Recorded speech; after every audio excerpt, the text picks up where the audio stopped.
Where the hell have you been?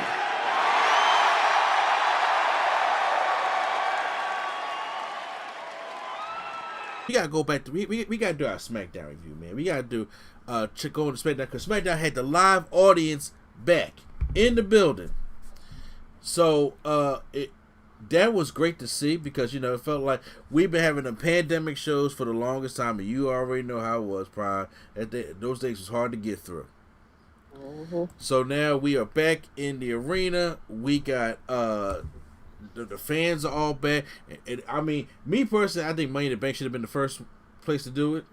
Yes, it didn't start after that, but they want to start on SmackDown, which was stupid, but whatever. Yeah. So, but okay, but once again, we're back. So let's go right on into SmackDown because we begin the show with a video package of WWE missing the fans because you sure. We got to cater to the fans, right? Then here comes Vince McMahon. No chance. As he's walking off the podium at Rocky Johnson's funeral. I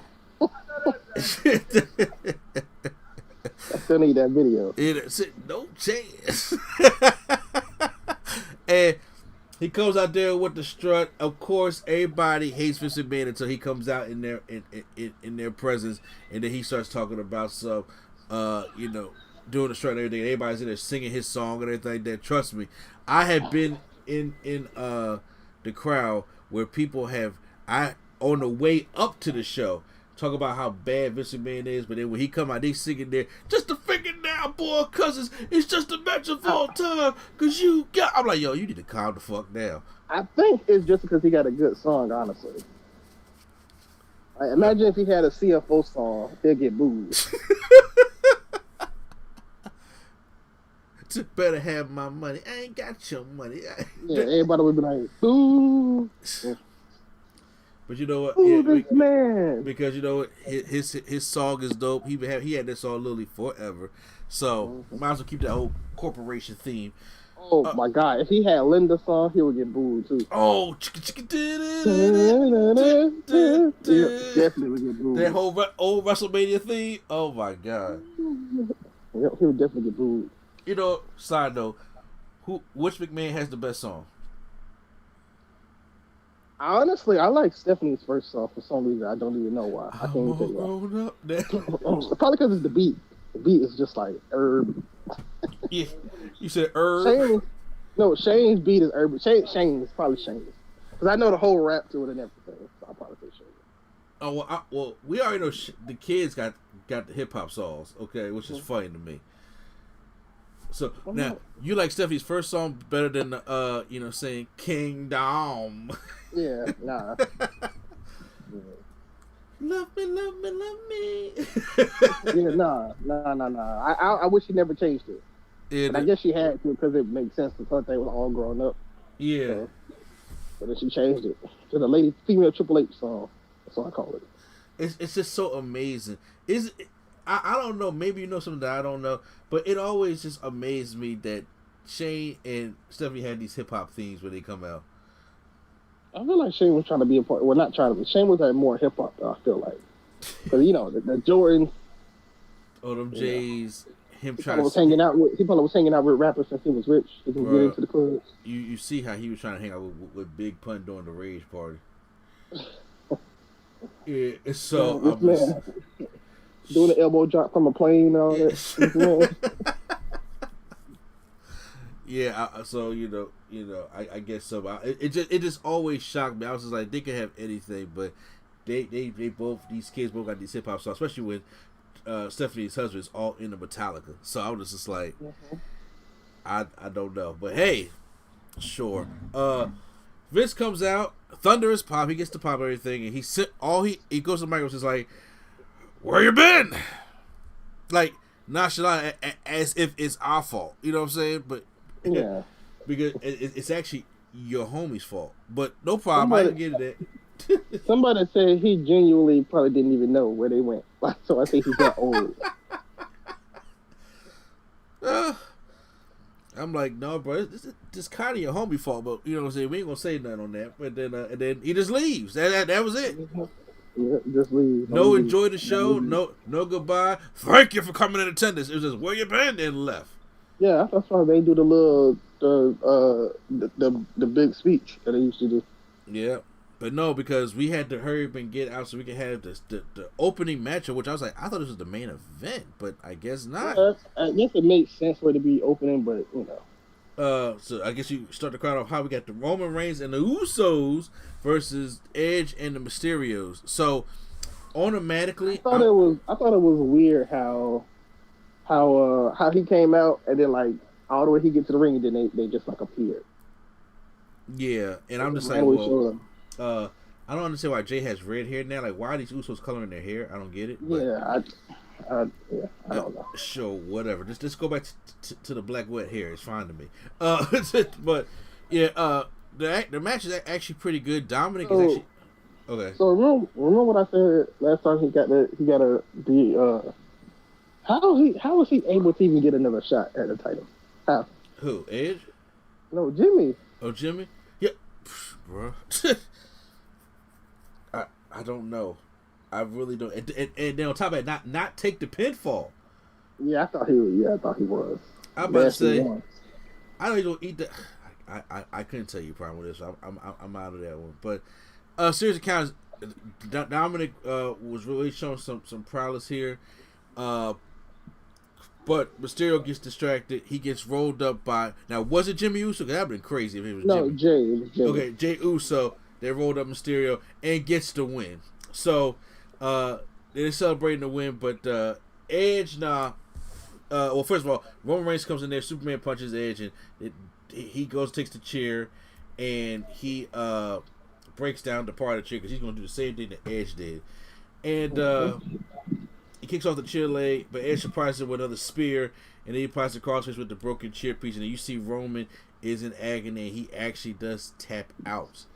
And so, it's like they're trying to foreshadow what's going to happen at Money in the Bank. So we will get to the predictions in a moment before we do that. That's what happens here. We do a little bit more Rollins and Edge teasing in the back because I kind of missed that backstage promo. I do like the pop that he got though. Which one? Edge. Oh, okay. Sami Zayn comes out and he's talking about how the fans are back, but even though the fans are back and everything, it's all a mirage because there's still a conspiracy against him. And he tries to get a justice for Sami chant, and it is kind of almost successful, but not really, because you can play it off when you have to let live fans. You can get them to hate you or love you depending on, opposed to pipe in stuff. And but as he's in the ring, Finn Balor's music goes off. So Finn Balor returns to the ring. He's not in NXT no more. I was like, is he going to return to NXT or what's going to happen? But now he's on SmackDown. I ain't like it. Yeah. What you mean you ain't like it? I ain't like it. Well, so Finn Balor comes in there, beats down Sami Zayn, give him a shotgun dropkick, then a coup de grace, and as he stands tall. Didn't like it. You gonna give me more than this? If you gonna, why he didn't? He could have just came back as the Prince. Now he's coming back and he's like he's an ad for the toothpaste commercial again. He didn't start smiling. He didn't smile at all. He was close. Nah, I seen him. He was about to break a couple times. Yeah, but he didn't. That's what I'm saying. About to and did. But okay, but if you barely keeping it together the first time, of course the second time he just. Well, come on, bro. You got to give a little leeway. They back in front of the crowd. Okay, all right, fine. This man been in front of the crowd his whole NXT, ain't smiled one time. I ain't talking about the co-workers. I'm talking about you in front of legit fans, okay? And they're legit fans there too. You're not about to sit here and say the CWC fans is going to compare it to having a whole arena full of people. No, they are not, but they are actual people. You said he got in front of people for the first time. That's what he did it. No, he got in front of an arena. Like the fans are back, not these damn plants. All right, fine. No, so I give it take that stuff all in. So I mean, him versus Sami Zayn is a good rivalry to start off with. Wait a minute, real quick though. Other than that, so is he just the same? Because he wasn't doing the little interest thing no more. So now all of a sudden he just Yeah, I mean, granted, I like what they did with him in NXT, and I was just like, yo, whatever happened to him? Karrion Kross like beat him the fuck off NXT, but we know Karrion Kross is about to come to the main roster also. So I hope he's not Colgate Finn Balor anymore, but it just happened, so we gotta see what happens. I'm also glad that the cameraman didn't get that camera shot too. I'm glad. Oh, which one? You know the one when he be on the apron. Yeah. Oh yeah. Right up there. With the shit all in your face. Yeah. Next up, we got a tag team match again. Shotzi and Nox. I do not like that name. Versus Natalya and Tamina. It's a non-title matchup. Again, non-title matchup. Liv Morgan and Selena Vega are out, and they are on commentary arguing about who's going to win Money in the Bank. And after a while, they get arguing, then they go outside, they start slapping each other, fighting each other, which causes a distraction to Natalya, and Nox rolls her up for the win. So Shotzi and Nox win another matchup against Tamina and Natalya. So why don't they have a shot for the titles? Okay, whatever. I don't know, but okay. Why is Natty and Tamina even there? Like, why are they the last two people to be announced? They're the champions, I'm guessing. Do you really want to see Natalya and Tamina in the ladder match? Wait, absolutely. Oh!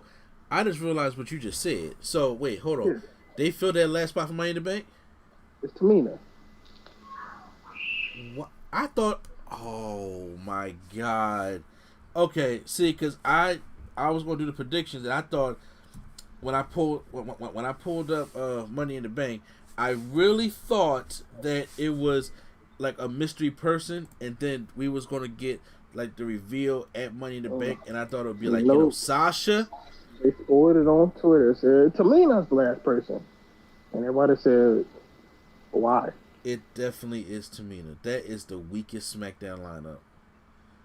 Yep. So it looked like. Honestly. God, okay. We'll talk about it later, but I'm not excited for the match. Not no more. So after the match, Tamina drops Vega with a super kick. Morgan's able to avoid her, and then she goes into the ring steps like a dumbass, and hits the tire with a code breaker, staying tall. So it looks like they really want to sell home the Liv Morgan thing. And now after you tell me Tamina's in the match, I'm like, okay.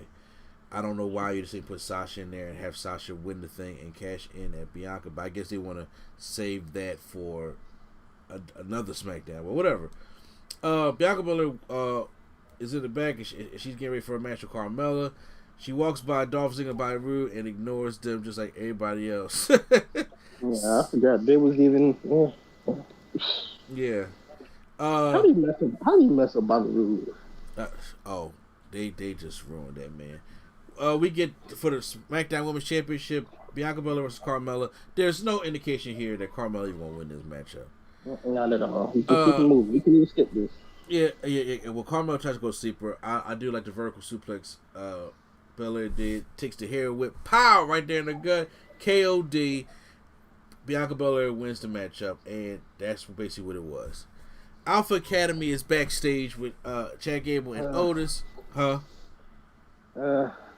Yeah, and she's able a crowd in fear, and then as Gable talks about Otis taking out everybody in the locker room, but as Cesaro says he smells bull, just like he smelled with Gable lists his potential victims. He recognizes he didn't say Cesaro because you know better, basically. And then this man had a WrestleMania match with Seth and won. Got a push to the title. Now he's feuding with Otis. You already knew how this was going to turn out for Cesaro. I don't know why you acted surprised. You knew how this was going to turn out. You mean he couldn't be in the Money in the Bank? Now with Seth Rollins already in there. Okay, so he got to be reduced to Otis. Look, you know you're not going to have your way because it's Cesaro. You know how they're going to treat Cesaro. It's nothing new. I knew. As soon as we thought he was going to be on the come up. Nope. First of all, I didn't think nothing. I was like, Cesaro get his championship match, and he going to go back to where Cesaro's going to be at.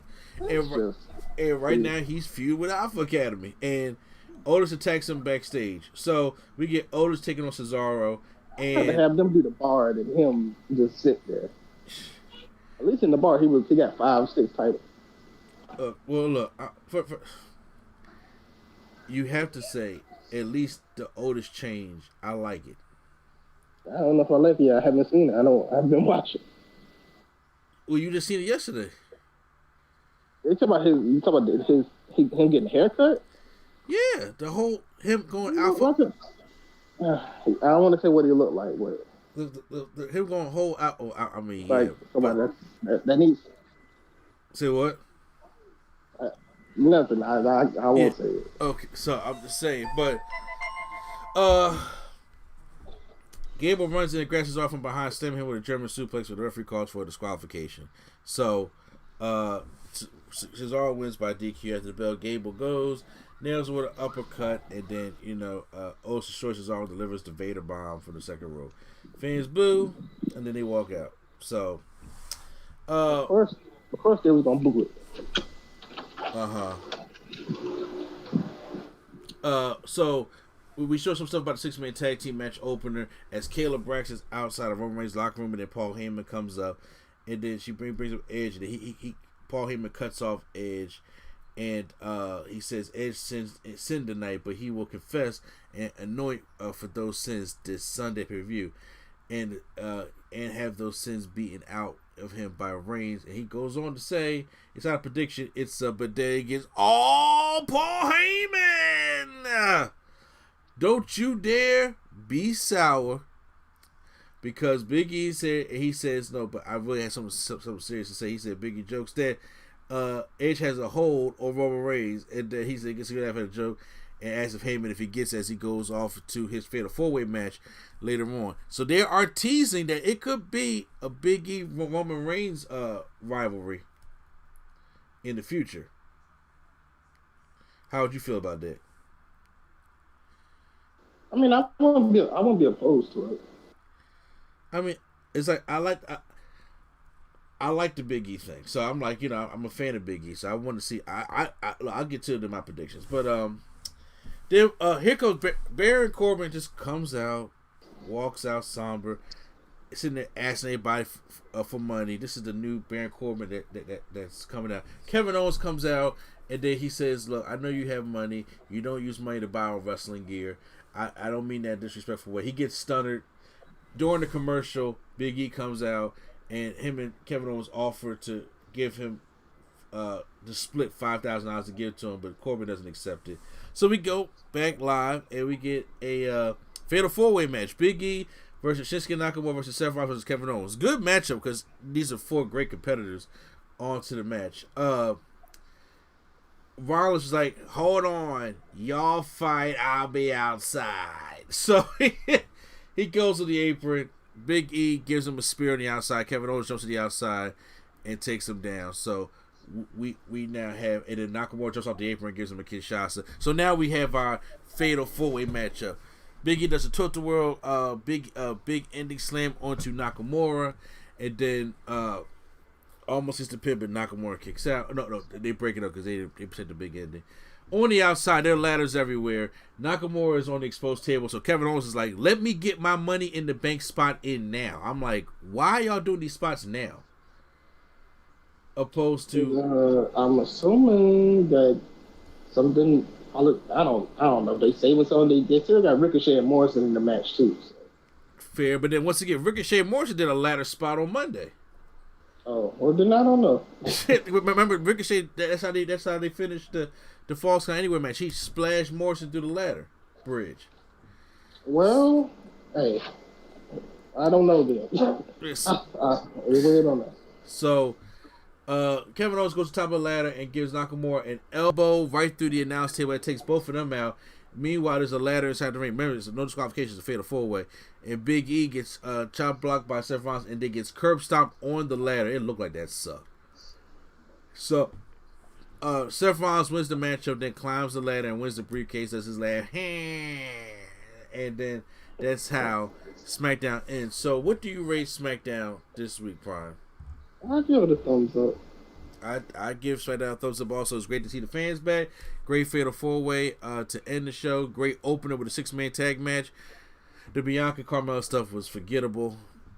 So, just let you know, all the other kind of stuff like that. But those two matches, the beginning and the end, held it up pretty good for me.